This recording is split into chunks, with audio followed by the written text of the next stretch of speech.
Awesome. Hey guys, how's it going? I believe we're live. And just give me a sec here.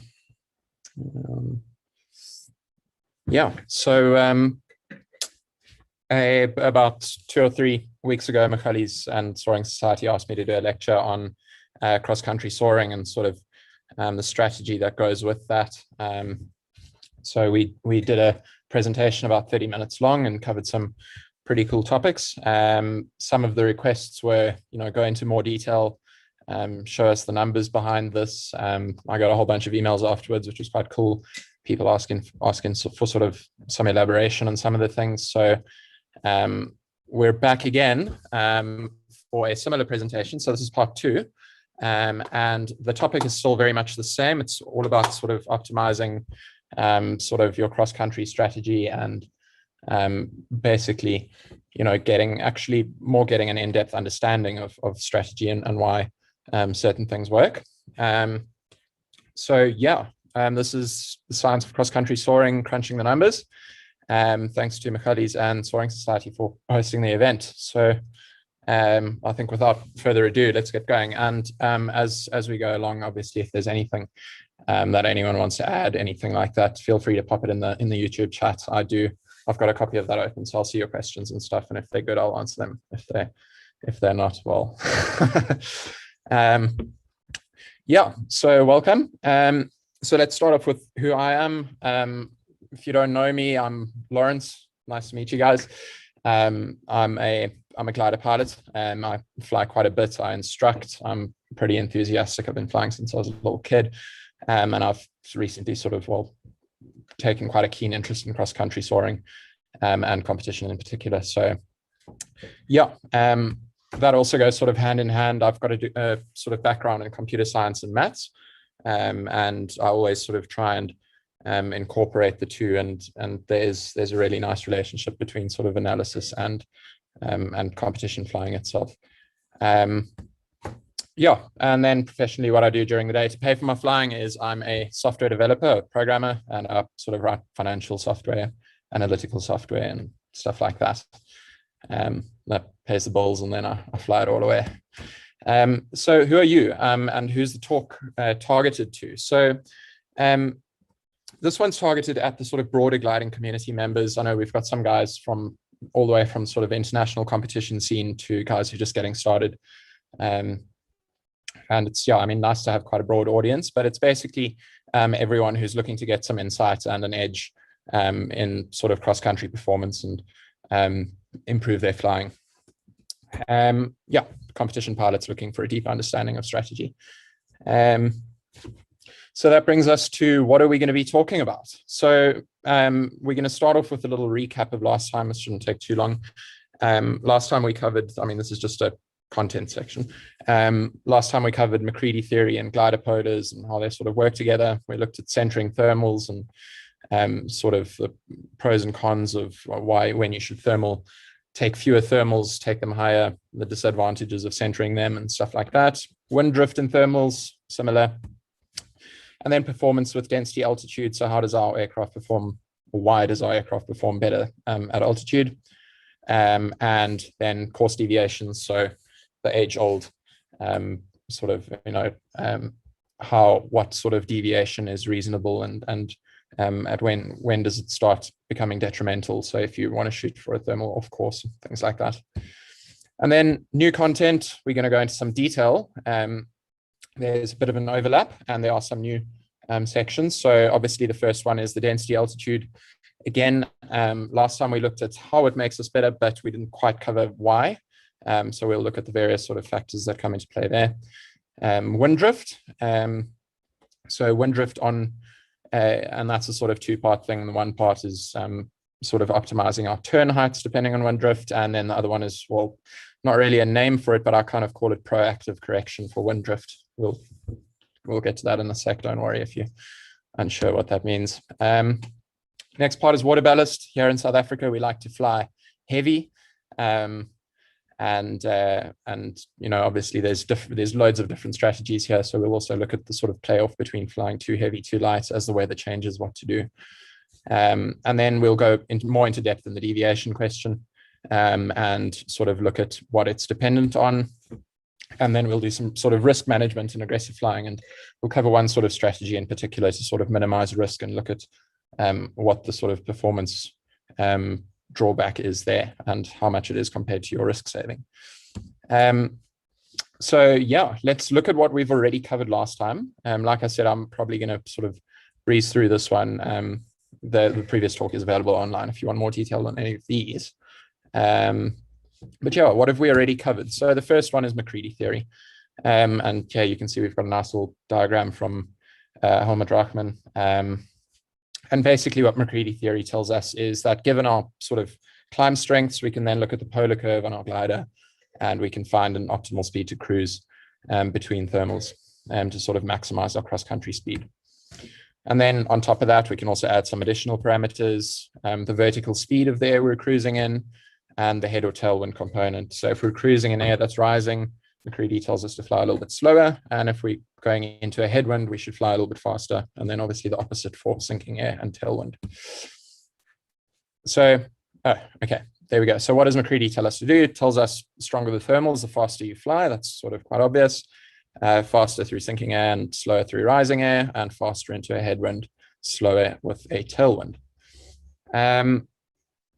So polar curves are also quite relevant to the discussion. So it's basically a plot of our sink rate compared to our airspeed. And here's just a little screenshot from Condor of a JS1 polar curve, and we're going to look at JS1s quite a lot. It's sort of what I've used for most of my calculations. So yeah, if you look at the graph itself, you'll notice two things. So on the x-axis, you've got your indicated airspeed, not true, by the way. And on the y-axis, you've got your sink rate. And then sort of at a glance, if we look at that, you can see how it sort of decays off as the airspeed increases. So as we fly faster, our sink rate increases almost parabolically. And then what we won't consider is that little under the X there, everything sort of left of best glider, minimum sink. That's not really relevant to cross-country strategy. That's, yeah. Cool. Next thing we covered was centering thermals, and our sort of takeaway from that was climb fewer and climb higher. Don't take lots of small thermals. It's better to take bigger ones or fewer thermals with the bigger gain in each. And we also then looked at a simple scenario. So assuming if when you join a thermal, if it takes you three turns to center the thermal, so and a turn takes 25 seconds, during that time, we're only climbing a sort of thumbsuck figure about 60% of our eventual thermal climb rate. For a 3.5 meters second thermal, we'll lose about 15 seconds every time we join one of these thermals. So basically, as you join a thermal, you're taking an overhead every single time to center it. And once you've taken that overhead, that 15 seconds that you've basically lost, you may as well make sure it pays off properly and take the thermal high as long as it's good. If it's weak, that's a different story. Okay, wind drift on thermals, that's another thing. And we're going to look or we did look at taking advantage of wind drift by optimizing your turn height. And again, the sort of basic strategy here, or the logic behind this is if you're doing an into wind leg, it's better to not thermal too much on that leg, obviously, because as you're thermaling on the leg, if you're going into wind and the wind's blowing like that, you're going to go backwards along course for as long as you're thermaling. So the stronger the wind and the weaker the thermals, the more pronounced this effect is. So we looked at a scenario. We had an out and return task, 50 Ks into wind and 50 Ks downwind, and our wind is 20 Ks an hour, and we got 3 meter climbs. So the wind relative to the climb strength is actually not much, but you'll see that the effect is actually quite big.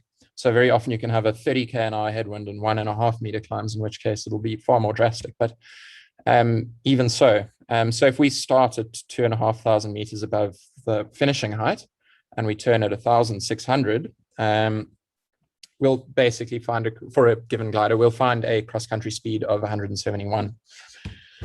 If we then optimize that, like we said, we don't want to spend too much time thermaling while we're going into wind. We'll turn it a little bit lower. So we'll turn it 1,000 meters. So we've lost 1,500 on that leg. And then obviously we're going to have to thermal a little bit more on the way home, but that's okay because we're going downwind. We'll find our cross-country speed goes up to 176. So we've made up 5 k's an hour just by turning 600 meters lower. And then obviously, as the thermal strength decreases or the wind strength increases, this becomes more pronounced. Yeah.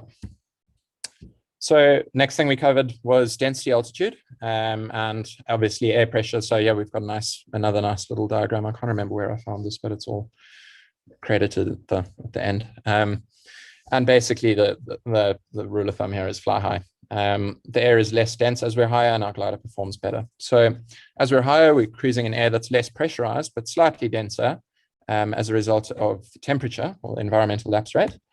So we sort of realized about an 8.9, call it 9% gain per 1,000 meters.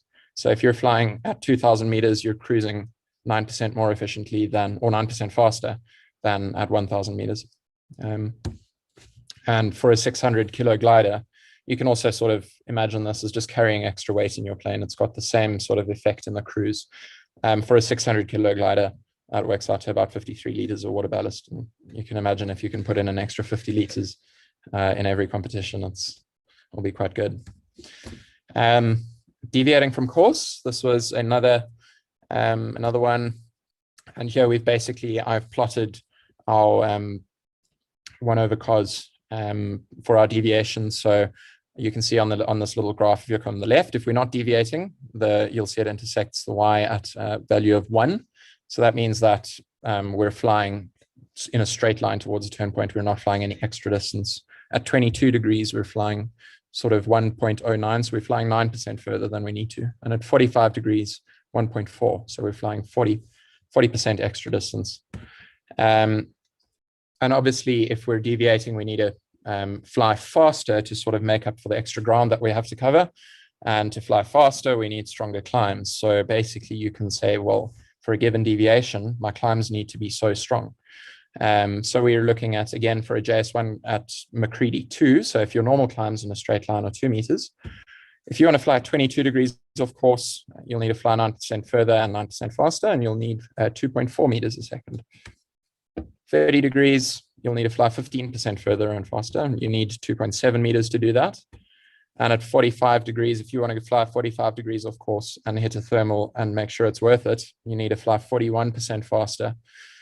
And if your thermals for the day are 2 meters, you will need a 4.9 meter climb at 45 degrees. So you can kind of see it sort of, because there's a very solid, there's a very steep increase there.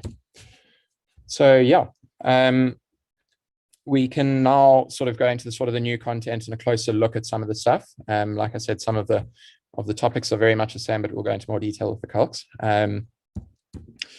So the first one is density altitude. We know that the air is less dense as we get higher, but why do we actually perform better at altitude? So we've got sort of, for the atmosphere itself, we've got 2 things to consider. And the first is pressure. So our sort of atmospheric pressure decreases around about 100 millibars per 1,000 meters. When we close to the ground, obviously, as you go higher, that rate isn't constant, but we can work with this flying sort of low down. And then the lapse rate. So how does the temperature change in the environment? So if you're 1,000 meters, for every 1,000 meters you go up, the temperature is dropping by 6.5 degrees. And then that takes us to sort of, now we know the pressure and we know the temperature. So how do we sort of calculate the actual air density? So we've got a little formula here. And that's rho is our air density, is pressure over temperature times R specific for air. Oh, the lights just went off here. There's a way to turn them on. Oh, okay, there we go. So basically, if we've got a sort of ISA, so standard atmosphere, at sea level, our pressure would be 1013 millibars, but at 1,000 meters will be 905. So the pressure is actually 11% less. So there is 11% less, just considering 11% less dense, just considering that. And then also we start looking at our temperature and incorporate that as well. So if we've got 15 degrees Celsius at sea level, that means at 1,000 meters we'll have 8.5. So the temperature is 6.5 degrees lower. So then as a result of that, the air is 2.3% more dense. And then assuming our dew point remains constant, so that's got to do with humidity, not relative humidity, because that's actually changing as we go up with the sort of total humidity of the air.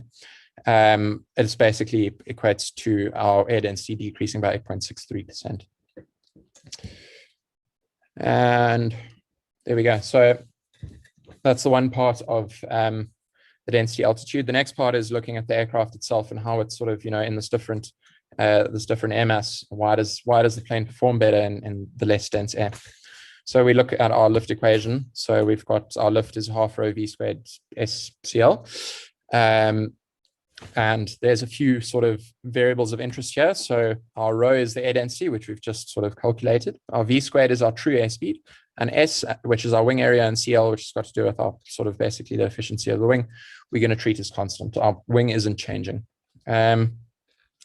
So in this equation, sort of as we go up, half is a constant. So we can kind of eliminate that. Our aircraft still weighs the same at altitude. So because the aircraft weighs the same, it needs to generate the same amount of lift to keep flying. So the lift remains constant. You can see I'm sort of just ticking these things off as we ignore them. S and CL are both constants, so we can tick them both off. But we know that our air density decreases as we go up. So so our air density decreases.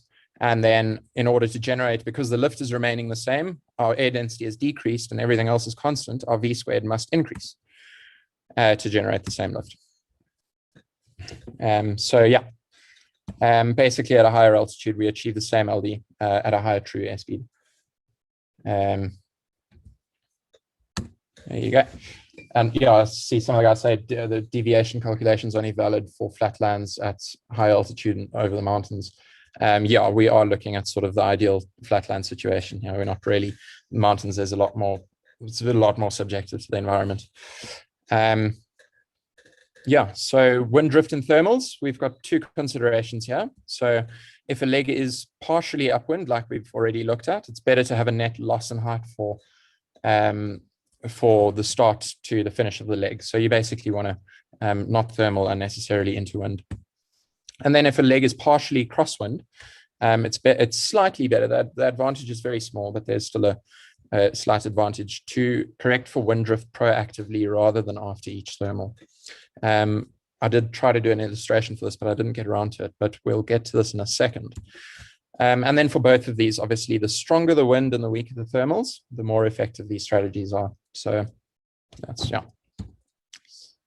So let's look at a scenario and look at the first sort of thing, which is optimizing our turn height. So we're going to start at 2,500 above finishing height, turn at 1,600.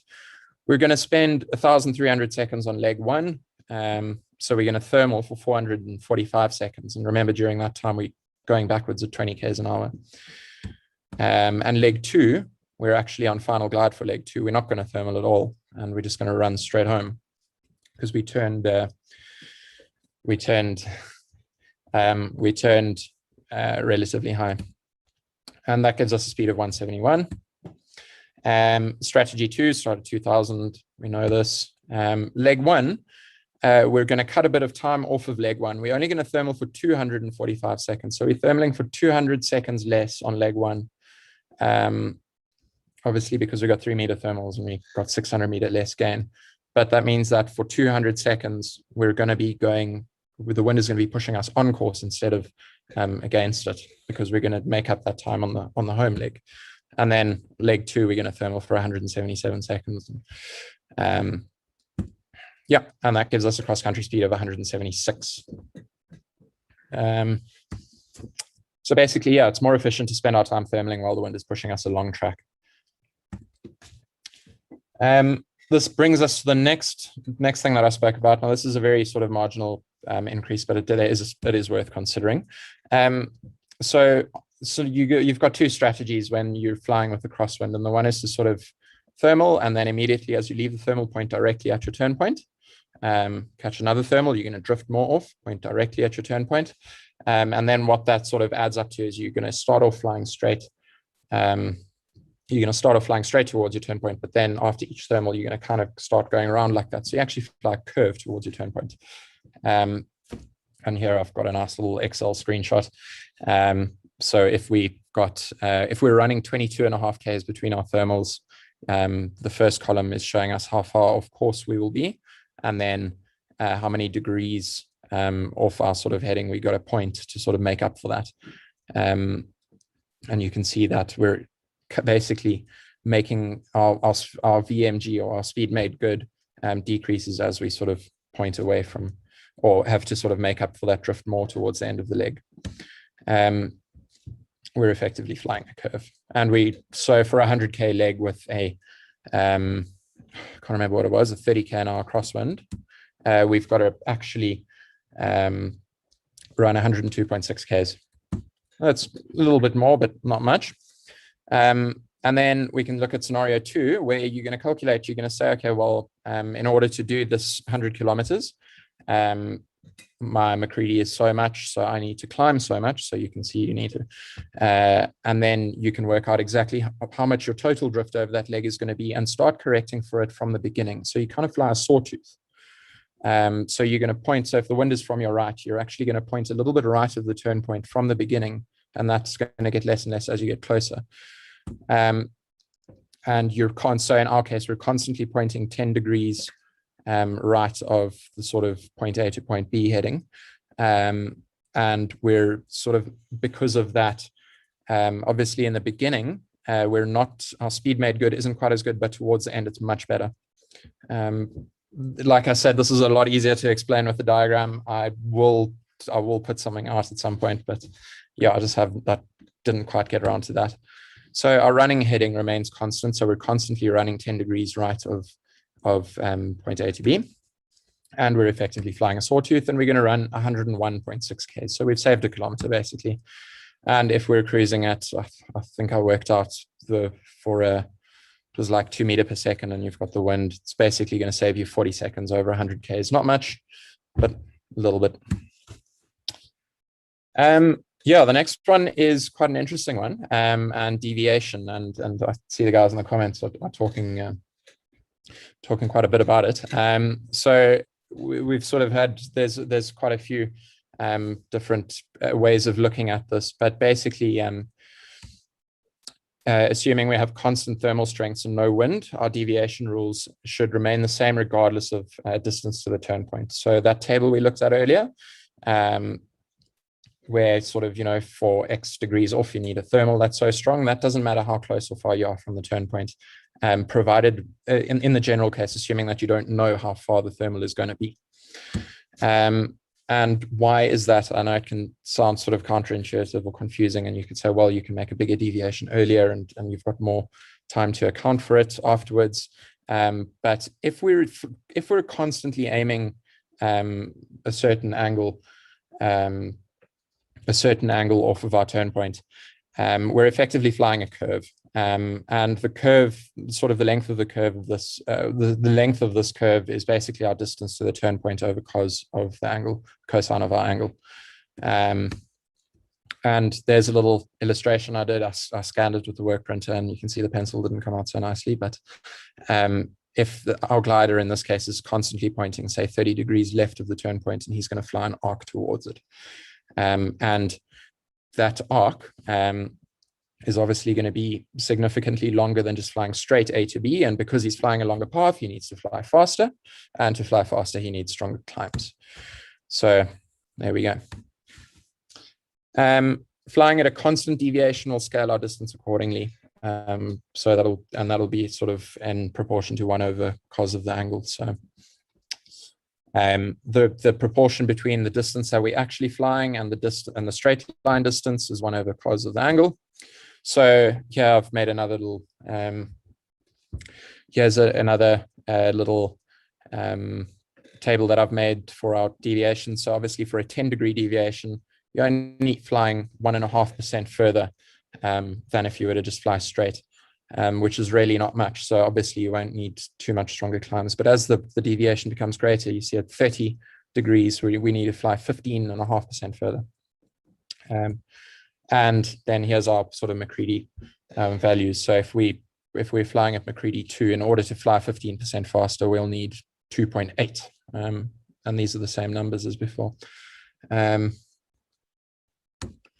Yeah, so that's our deviation. I'll leave that on there for a second. There are also lots of ways of modeling this, and there are other considerations. So if you know the distance from yourself to your thermal and you can see that it's close, you can generally make a slightly bigger deviation, and as it gets further, you'll need to make less and less of a deviation, or you'll be able to make less and less of a deviation. So next topic is water ballast. And like I said, in South Africa, we like to fly heavy. The weather's generally quite strong, but sometimes it isn't. And is it always better to fly heavier? What are the penalties of flying too heavy, and what are the penalties of flying too light?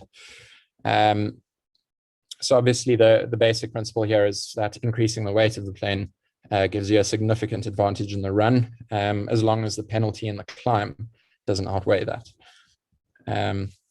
So while we're cruising, we get the same LD at a higher speed, similar to our relationship with air density. And while we're thermaling, we take a penalty here, but this is generally relatively minor as long as the thermals are strong.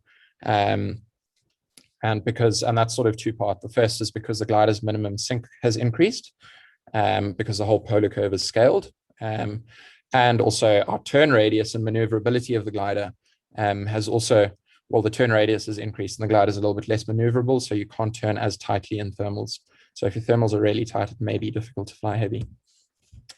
So obviously, when the thermals are strong, your net gain is major, because you're going to be cruising much faster and you're only going to take a small overhead on your climb rate. But as the thermal strengths decrease, the penalty of the slow climbs becomes a lot more significant, and it may actually become detrimental if you're flying too heavy, which I think we've all done. So let's look at 3-meter thermals, thermal strengths, by the way. So what I'm saying by thermal strengths is that the actual rate of the thermal going up is 3 meters, but we're now still going to incorporate our glider sink rate, because now that becomes quite important. So on a 3-meter day, obviously you'd say, well, a heavy glider should do good, and it will. So now I've just sort of plotted a nice little table of our 2 gliders in the top one. So we are flying at a wing loading of 35. We've got a sink rate of 0.5 meter, and the thermaling penalty there, that sort of third column that I've got,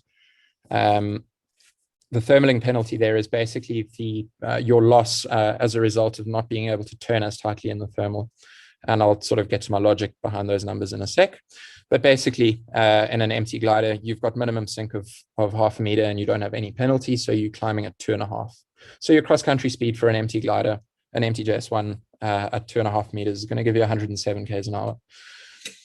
Similarly, for the full glider, you've got a little bit of a penalty because you can't turn as tightly, and you're going to be flying in slightly weaker lift, more towards the outside of the thermal, and you're only going to achieve 2.1 meters. But you're still going to win because you're heavy and you're making up for it on the run. So you'll sort of fly 6 k's an hour faster, 113. I should also just include a disclaimer here. There is quite a bit of guesswork in the sort of thermaling penalty and the maneuverability loss. But my sort of logic here is that obviously the strength of the thermal is decreasing as we get away from the core. If we can fly a tighter radius turn, we'll be more in the core and flying more in the stronger lift. And as we sort of, if our turn radius increases, we're flying in slightly weaker air. So for the full JS1, its turn radius is 24% greater when full of water, meaning that conservatively we'd probably be in lift that's sort of at least 10% weaker, maybe even more. So yeah, that's where the thermal penalty comes from. And the lights have gone off again.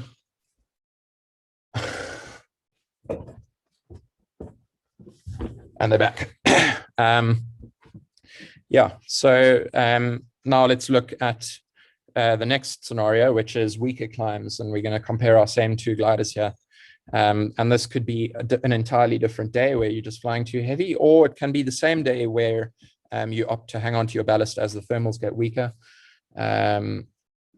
And instead of dumping and sort of taking the climb advantage. So let's see if our lighter glider can keep up in the 1 meter thermals. So obviously the gliders both carry an overhead minimum sink. So the empty glider is still 0.5 meter and the full glider is 0.6. And we've still got that 10% penalty, which may actually be more significant in the weaker weather. So the lighter glider is only going to really see a 0.5 meter climb. And the full glider is going to see 0.3. So he's climbing like at basically half the rate. He can still run a little bit faster, but not much. So our cross-country speed for the empty glider will be 55 k's an hour, and for the full glider will be 40. So you can see now the sort of lighter glider is really taking advantage. And I guess the real strategy here would be not necessarily sort of load yourself to a certain wing loading for a certain day, but don't be afraid to adapt as the day goes on, competitions and stuff like that. We often see the weather decaying quite quickly, and you can really squeeze the last bit out of weak weather if your glider is empty, instead of landing out, dumping just before you land. And then, yeah, this was Nico quite sort of explained this quite well to me earlier, is that there's another consideration. This one is more subjective. It's not very easily quantifiable. It's more dependent on the individual pilot and the individual glider. But basically, as the aircraft's weight is increased, its inertia is also increased. And because its inertia is increased, it's slightly less responsive and less maneuverable. And then also less sensitive to instability in the air. So small bumps, as you enter a thermal, you feel that initial kick, things like that. That'll be a lot less pronounced in the heavy glider. And the result becomes very apparent as the pilot sort of has less feel. And sort of the glider feels a bit numb. So and I know a lot of the good guys are generally rely quite heavily on feel. You don't look at your Alex the whole time and let it tell you where the thermal is. There's a serious feel element there that you don't want to obstruct by making your glider too heavy. So obviously this effect is entirely dependent on the individual pilot in the aircraft. Difficult to quantify, but many a successful pilot has noticed its significance, especially in average and weak conditions. So yeah. Risk management. So now we're looking at, well, this is our sort of, we're getting to our last section here, but we're going to look at sort of one particular strategy which is sort of safety McCready, and setting your McCready slightly lower than your actual climb strengths, and what does that cost us and what does it sort of afford us. So what's the loss of flying at a slightly lower McCready setting? Well, obviously we're going to cruise a little bit slower, but what do we get in return? We should be gliding a little bit better. So we'll still achieve the same climb rate. So if we've got a 3 meter day, even if we fly at a McCready of 2, when we get to the thermals, we're still climbing at 3. We're going to be cruising at a slightly lower speed, but because we're cruising slightly slower, our E value or our LD glide ratio, whatever, will be slightly better. And basically what that translates to is, although we arrive at the next thermal ever so slightly later, we'll arrive slightly higher and we'll need to climb less. So that'll also partially negate the loss from the slower cruise speed. And yeah, so let's look at another sort of scenario here. We've got 3 meter climbs. Let's say you got 2 pilots flying against each other. Our safety McCready is it's half a meter. It's not 1 meter, sorry. And we're flying 25 Ks between good thermals. Well, thermals that we opt to take. Obviously, there are some in between, but let's just say sort of ideal situation, 25 meters, 25 Ks. So at a McCready of 3, you're going to be cruising at 206 Ks an hour, and your glide ratio is going to be 32.5, 32.6. And okay, so the time difference is irrelevant for the first guy because we're just looking how much later the second guy arrives. So when he gets to his next thermal, he's going to need to climb 767 meters to sort of cover the next 25 Ks. So he's going to spend 256 seconds climbing. and his cross-country speed will be exactly what it is for McCready of 3, 129. If our same dude flies at a McCready 2.5, he's going to cruise at 198. So he's going to cruise a little bit slower, but he's going to get a better glide ratio, 34.7. He's up 2 points there. He's going to arrive at each thermal 18 seconds after the guy who's flying the higher McCready, but he's going to arrive 47 meters higher. So he's going to have to climb a little bit less. So he's only going to have to spend 240 seconds climbing, because remember, they're climbing at the same rate. And because he's saving 16 seconds on the climb and losing 18 seconds on the run, he's only losing 2 seconds per thermal. And that's basically going to translate to a cross-country speed of about 128.5. He's flying half a kilometer an hour slower for a half-meter McCready setting. And he can afford himself basically an extra 2.1 Ks if he sort of, decides to really run along at 1,000 meters. So then the sort of why would the guy fly at a slightly lower McCready setting? So missing a thermal. So assuming that the pilot is joining each of his thermals at 700 meters above ground, which is reasonable. I suppose that's quite European, but yeah. He's joining his thermals at 700 meters after cruising for 25 Ks. Say he doesn't find a thermal. He's going to be at 700 meters. So he's only got 600 meters effectively. He's only got sort of 600 meters to play with. I'll say he's going to really sort of definitely outlanding at 100 meters. Well, should hope so. He's only got 19 Ks with which he's got to find a good climb or risk landing out. And then the pilot flying with the safety McCready, he'll arrive at the same point where the sort of anticipated thermal was, but he'll be 750 meters above ground. So he'll be able to cover a little bit more, an extra 1.5 Ks before landing out. And in the event of a missed climb, this translates to the safety McCready reducing your probability of land out by 8%. You're covering 8% more ground. And yeah, a speed penalty of less than 1%. We saw half a K an hour on the 129. It's really not much.